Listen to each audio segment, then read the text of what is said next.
नमस्कार मित्रों, आपके अपने YouTube चैनल में आपका स्वागत है। मित्रों, प्राचीन वेदों में सूर्य को सर्व जगत की आत्मा कहा गया है। समस्त जीवों की आत्माओं का ऊर्जा स्रोत सूर्य देव ही है। सूर्य से ही सृष्टि पर जीवन है। सूर्य का शाब्दिक अर्थ प्रेरक होता है। यह सर्व प्रकाशक, सर्व प्रवर्तक होने से सर्व कल्याणकारी है।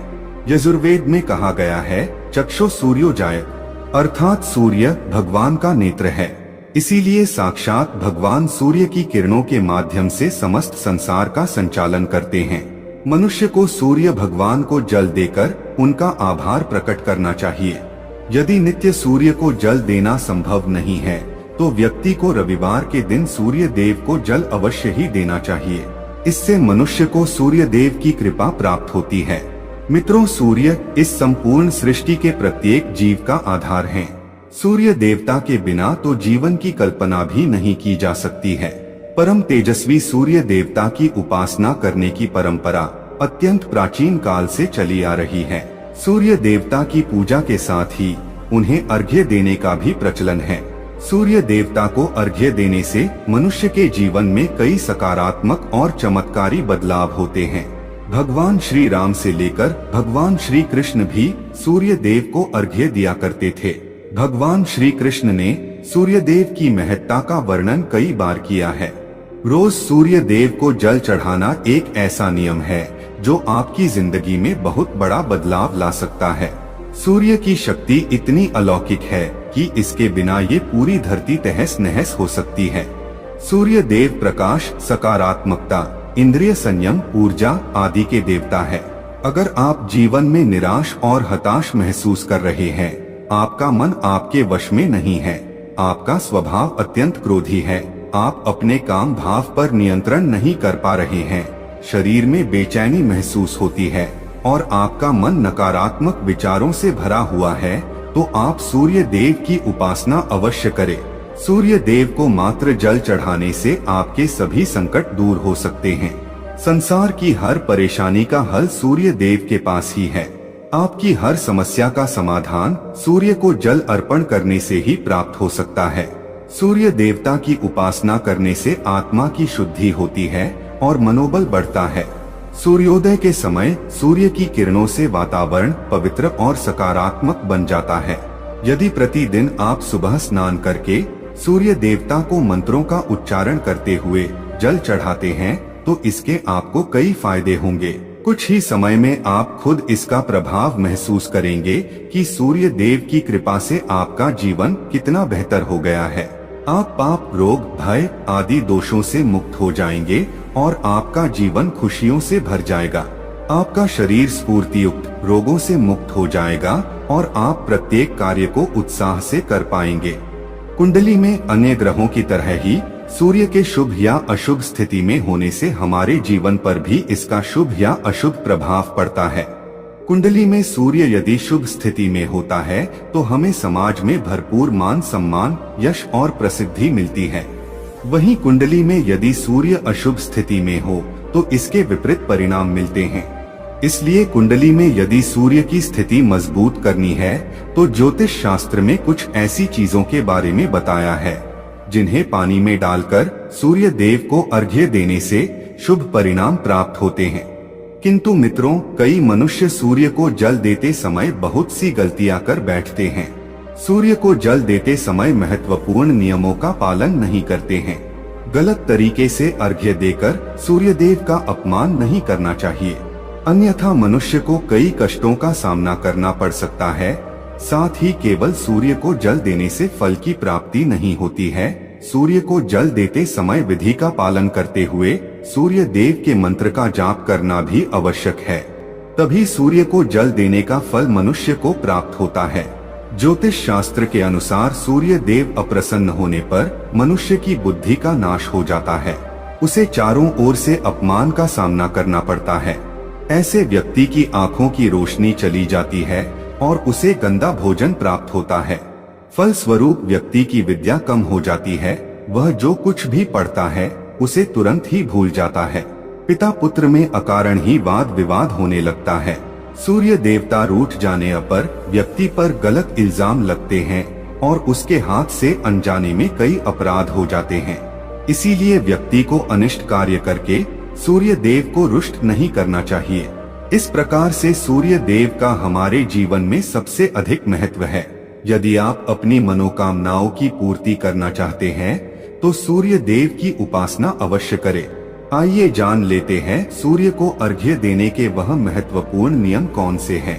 सूर्य को जल देते समय हमें कौन सी गलतियां नहीं करनी चाहिए और सूर्य को जल देते समय कौन से मंत्र का जाप करना चाहिए ताकि हमें सूर्य उपासना का संपूर्ण फल प्राप्त हो। सबसे पहले तो हम यह जान लेते हैं कि सूर्य को अर्घ्य देने का अर्थ क्या होता है। तो मित्रों, अर्घ्य देने से तात्पर्य यह है कि सूर्य देवता को भक्ति भाव से जल अर्पण करना। यह जल आप दोनों हाथों की ओंजल बनाकर या तांबे के पात्र में शुद्ध जल भरकर उसे सूर्य देवता को समर्पित करें। लेकिन ध्यान रहे कि यदि आप हाथों की ओंजल बनाकर सूर्य देवता को अर्घ्य दे रहे हैं तो अपने हाथों की तर्जनी और अंगूठे को एक दूसरे से जोड़कर ना रखें, यानी कि एक दूसरे का स्पर्श ना होने दें। दोनों हाथों के अंगूठों को फैलाकर रखें।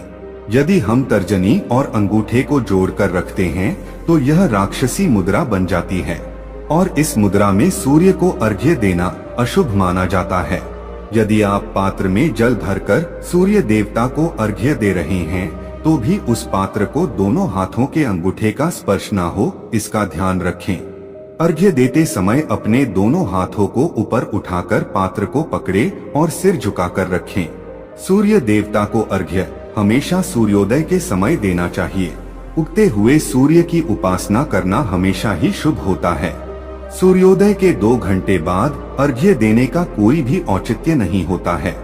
यदि किसी कारणवश आप सूर्योदय के समय अर्घ्य ना दे सके तो 3 बार अर्घ्य देने के बजाय 4 बार अर्घ्य दें और सूर्य देवता से क्षमा मांग लें। इससे दोष कम हो जाता है। सूर्य को जल तांबे के पात्र में ही देना चाहिए। तांबा को सूर्य देव की प्रिय धातु माना गया है। इसीलिए सूर्य को जल देने के लिए केवल तांबे से बने पात्र का ही प्रयोग करना चाहिए। अन्य धातुओं से बने पात्रों में सूर्य को अर्घ्य देने से कोई लाभ प्राप्त नहीं होता है। परमात्मा ने सूर्य को जगत में प्रकाश करने, संचालन करने, अपने तेज से शरीर में ज्योति प्रदान करने तथा जठराग्नि के रूप में आमाशय में अन्न को पचाने का कार्य सौंपा है। इसी कारण से तांबे के पात्र में रखे जल को पीने से व्यक्ति पेट से जुड़े रोगों से भी मुक्त हो जाता है। उस तांबे के पात्र में गंगाजल या पवित्र नदियों का जल भरें। यदि ऐसा संभव नहीं है तो शुद्ध जल का प्रयोग करें। मात्र जल से कभी भी अर्घ्य नहीं देना चाहिए। जल के पात्र में जल के साथ मुख्य रूप से कोई भी लाल फूल, लाल चंदन और अक्षत जरूर डालें। आप चाहें तो इस जल में थोड़ा सा घी, शहद, दूध या गुड़ इत्यादि भी मिला सकते हैं। सूर्य देव को अर्घ्य देने का सही समय तब होता है जब सूर्य लालिमा लिए हो, अर्थात जब प्रातः काल में सूर्य लाल रंग का दिखाई दे तो उस समय अर्घ्य देना सर्वश्रेष्ठ फल देता है। मित्रों, यदि आपने सूर्य को अर्घ्य देने का संकल्प लिया है तो यह संकल्प कभी नहीं तोड़ना चाहिए। जितने दिनों का भी आपने संकल्प लिया हो उतने दिन सूर्य को अर्घ्य अवश्य देना चाहिए। यदि आप संकल्प को पूरा नहीं कर सकते तो ऐसा संकल्प नहीं करना चाहिए, इससे सूर्यदेव रुष्ट हो जाते हैं। दोस्तों, भगवान श्री कृष्ण ने सूर्य देव को जल देने का मंत्र बताया है जिसका उच्चारण अवश्य ही करना चाहिए। वह मंत्र इस प्रकार है: ओम खगोलकाय नमः। इसके अलावा आप ओम घृणी सूर्याय नमः इस मंत्र का जाप भी कर सकते हैं। इस मंत्र का उच्चारण करके सूर्य को जल देने से दरिद्रता का अंत होता है और व्यक्ति को सुख समृद्धि की प्राप्ति होती है। दोस्तों, सूर्य देव की महिमा अपरंपार है और प्रतिदिन ही हमें उनका आभार मानना चाहिए। परंतु ज्योतिष शास्त्र में मुख्य रूप से रविवार का दिन सूर्य देवता का दिन माना जाता है। इसलिए अपनी कुंडली से सूर्य दोष को दूर करने के लिए आपको रविवार के दिन विशेष रूप से सूर्य देवता का उपवास रखना चाहिए और सूर्य से संबंधित वस्तुओं का दान करना चाहिए। सूर्य देव से संबंधित वस्तुएं हैं तांबा, गेहूं, गुड़, चंदन तथा पीले रंग के वस्त्र आदि। इन वस्तुओं का रविवार के दिन दान करने से व्यक्ति के सभी दुखों का अंत होता है। यदि आप बीमार है अथवा घर में सूतक है या अन्य कोई समस्या है जिसके कारण आप सूर्य देव को अर्घ्य नहीं दे पा रहे हैं, तो इसके लिए शास्त्रों में मानस पूजा का प्रावधान किया गया है, यानी कि आप अपने मन में ही सूर्य देव को अर्घ्य दे सकते हैं। मित्रों, सूर्योदय पूर्व दिशा से होता है और यदि किसी कारणवश सूर्य देवता दिखाई नहीं दे रहे हैं तो आप उनका मन ही मन स्मरण करके पूर्व दिशा की ओर मुख करके उन्हें अर्घ्य दे सकते हैं। लेकिन कभी भी सूर्य को अर्घ्य देने का संकल्प ना छोड़े। तो दोस्तों, इस प्रकार से आप भी सूर्य देव को अर्घ्य देकर सूर्य देव की कृपा प्राप्त करें। तो दोस्तों, यह कहानी आपको कैसी लगी हमें कमेंट सेक्शन में जरूर बताना, और अच्छी लगी हो तो इस चैनल को सब्सक्राइब जरूर कर लेना।